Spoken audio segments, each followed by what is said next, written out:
Сердце ребенка останавливается посреди ночи, врачи спешат, звучат сигналы тревоги, но ничто не помогает. Когда команда начинает терять надежду, золотистый ретривер подходит вперед, тихо подходя к колыбели. В месте, где господствует наука, этот пес собирается оспорить все, что они знали. Это была тихая ночь в больнице Святого Андрея. Медсестры и врачи занимались своими делами, пациенты смотрели на экраны, но среди спокойствия что-то шевелилось. Золотистый ретривер по кличке Макс целеустремленно прошел через автоматические двери больницы, незамеченный.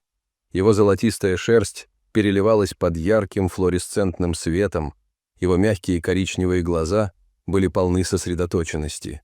Никто не ставил под сомнение его присутствие, возможно, полагая, что он терапевтическая собака или, может быть, бродячая собака, которая заблудилась слишком далеко от дома. Но Макс не бродил без цели. Его движения были точными, как будто он точно знал, куда ему нужно идти. Он шел по стерильным коридорам, его когти тихо щелкали по полу. Уставшая после смены медсестра заметила его, но ничего не сказала, только тихо вздохнула. Макс продолжал неотвратимо двигаться к своей цели, к отделению интенсивной терапии новорожденных, где маленькие жизни цеплялись за машины, борясь за каждый вдох. В одной из стеклянных камер лежал ребенок, хрупкий и неподвижный. Трубки и провода соединяли его маленькое тело с машинами, которые поддерживали его жизнь. Глаза Макса смягчились, когда он смотрел сквозь окно.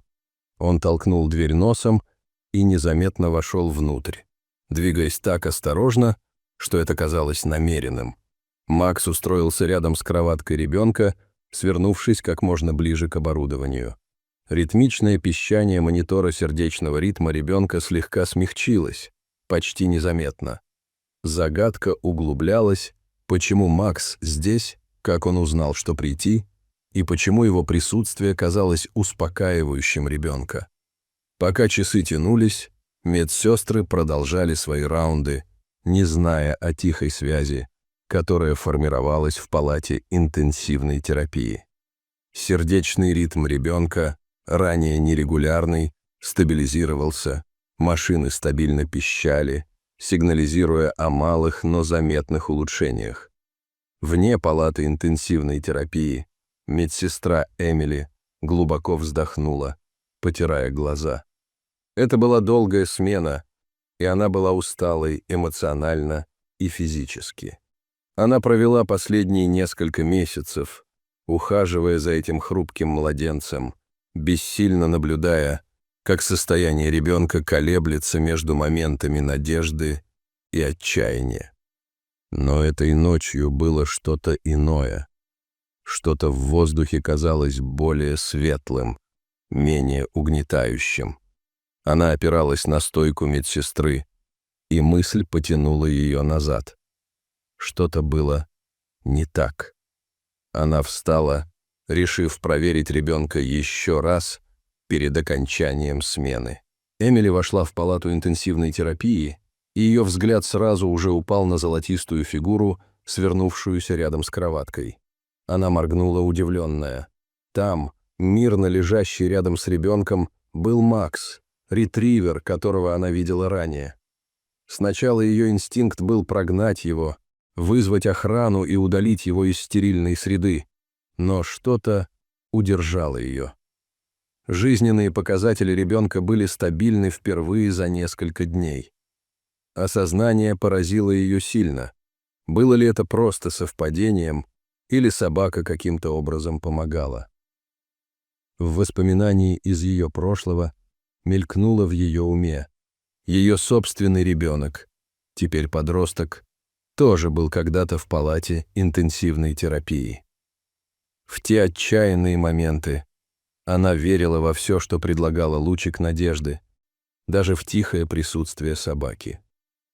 Отряхнув мысль, она осторожно подошла к кроватке. Макс поднял голову, когда Эмили подошла ближе.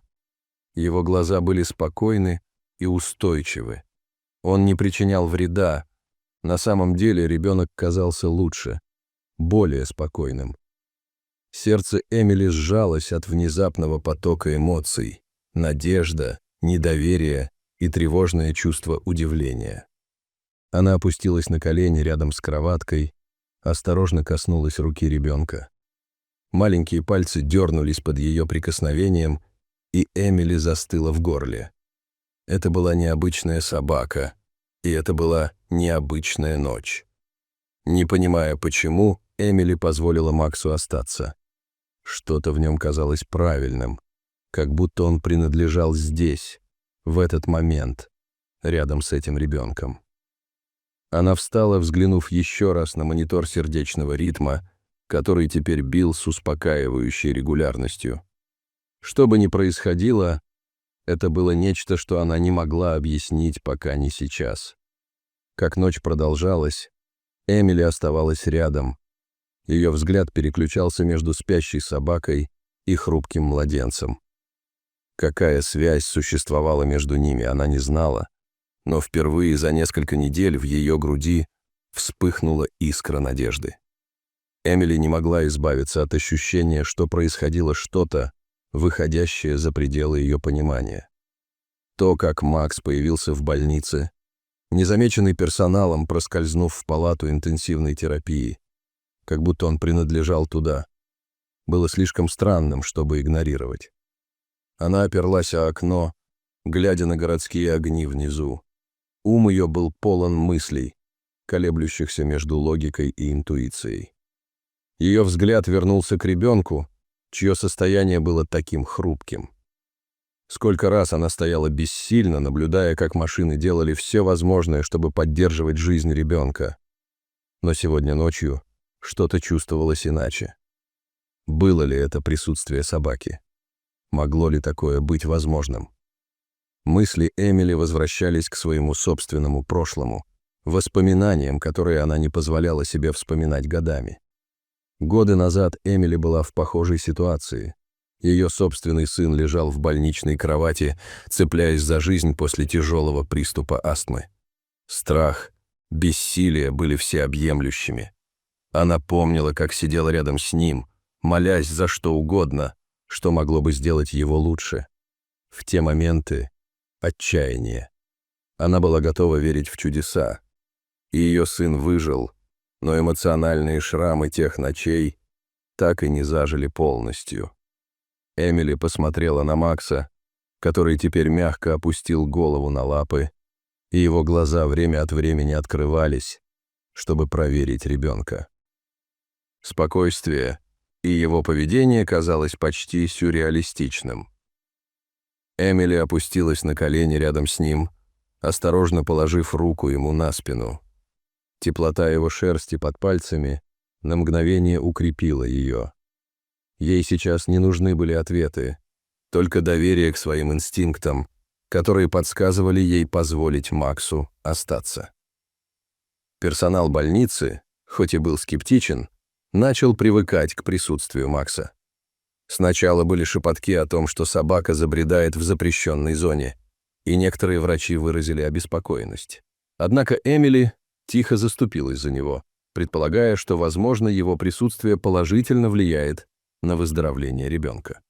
Персонал, изначально колебавшийся, заметил постепенное улучшение состояния ребенка и неохотно согласился позволить Максу остаться, по крайней мере, пока. С течением дней между Эмили и Максом складывались странные, но невысказанные отношения.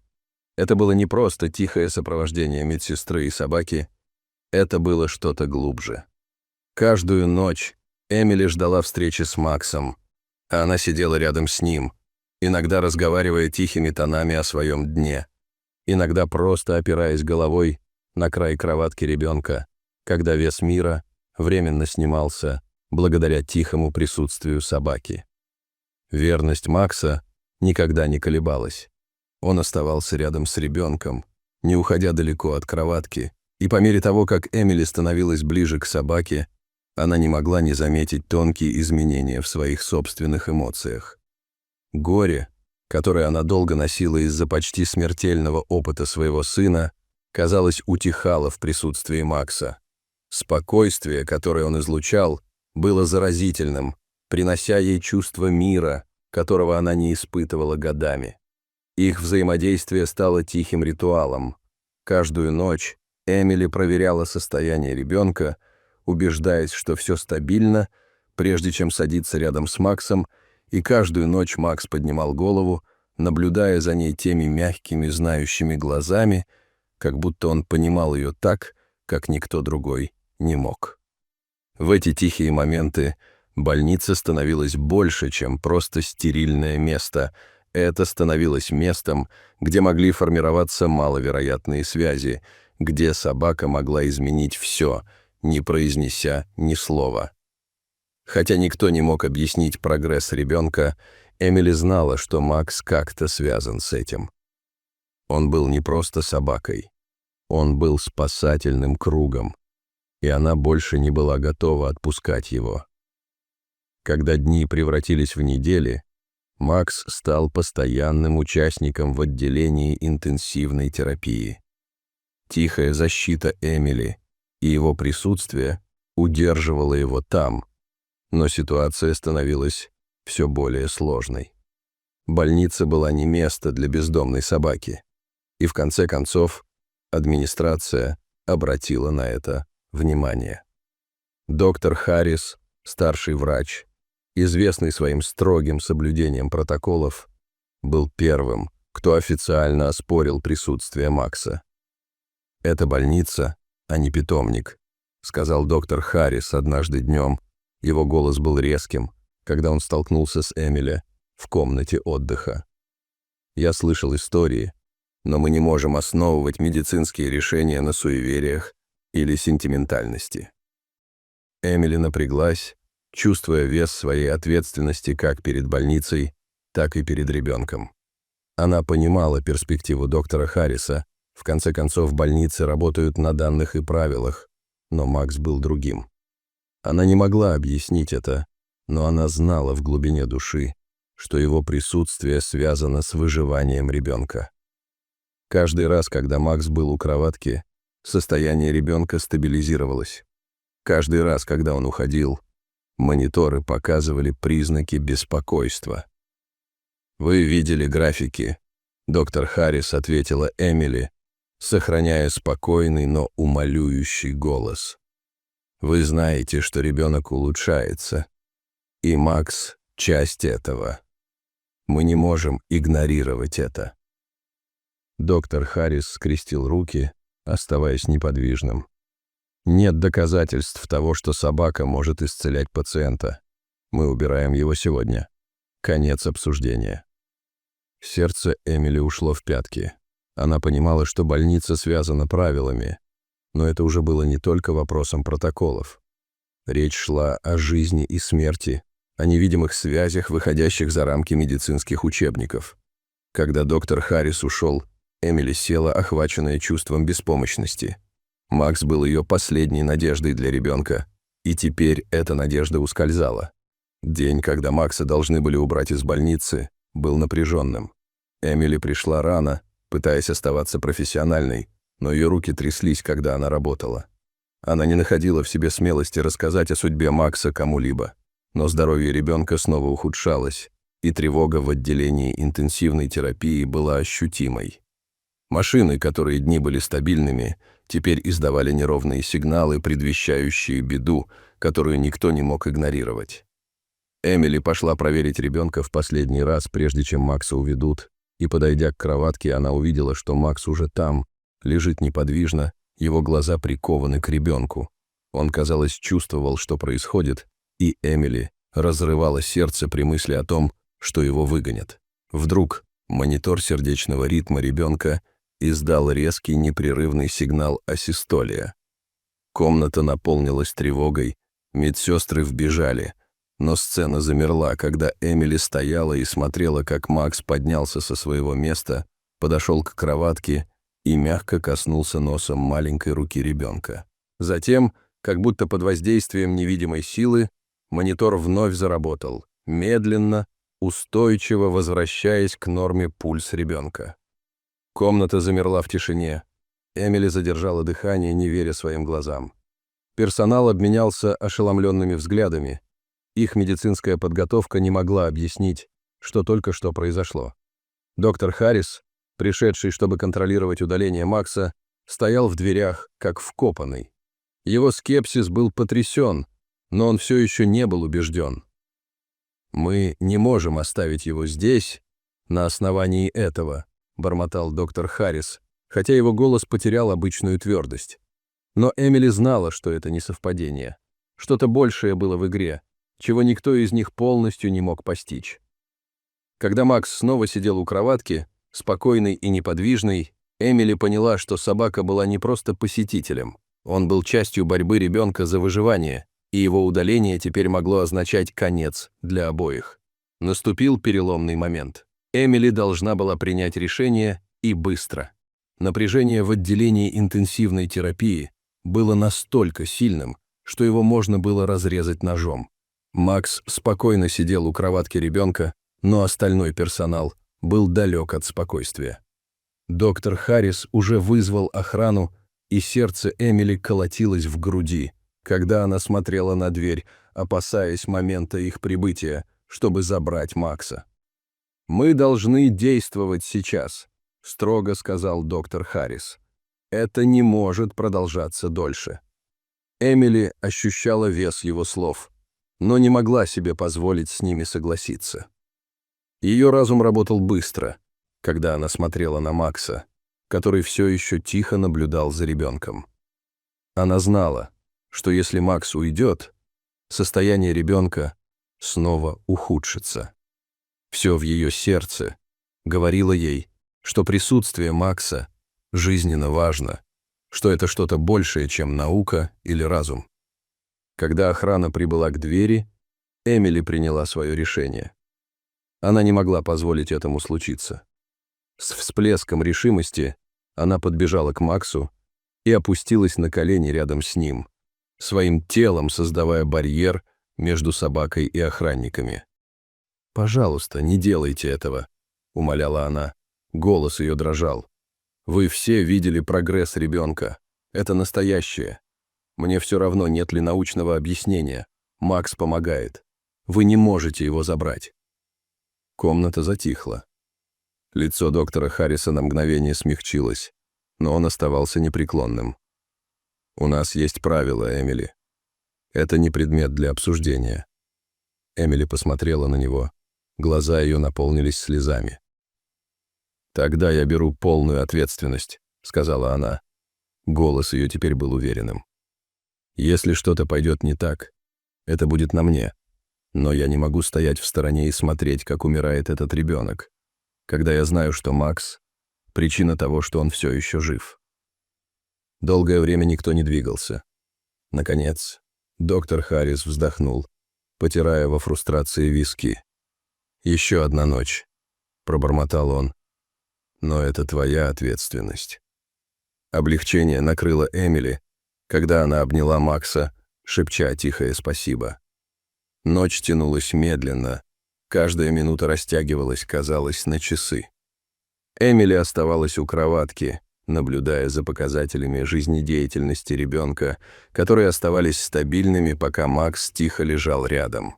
Напряжение, царившее ранее в день, сохранялось, но теперь здесь появился проблеск надежды, которого раньше не было.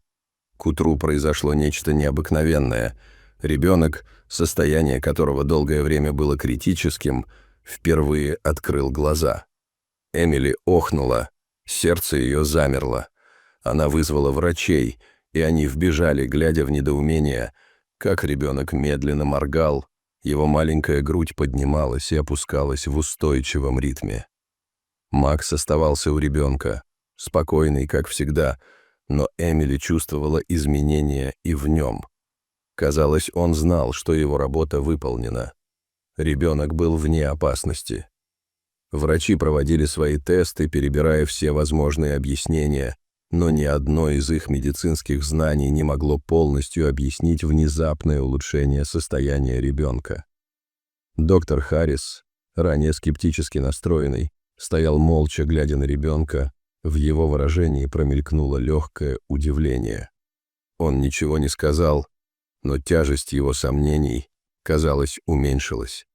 Через несколько дней ребенка перевели из отделения интенсивной терапии, и его состояние уже не было критическим. Макс, чувствуя изменения, мягко поднялся с места у кроватки. Он коснулся руки Эмили в последний раз, прежде чем тихо ушел из комнаты. Его задача была выполнена. Эмили смотрела ему вслед, чувствуя смесь благодарности и печали. Она никогда не понимала, что именно произошло, и, возможно, никогда бы не поняла, но одно было точно. Макс был рядом, когда это было важнее всего, предлагая вид исцеления, который выходил за рамки медицины.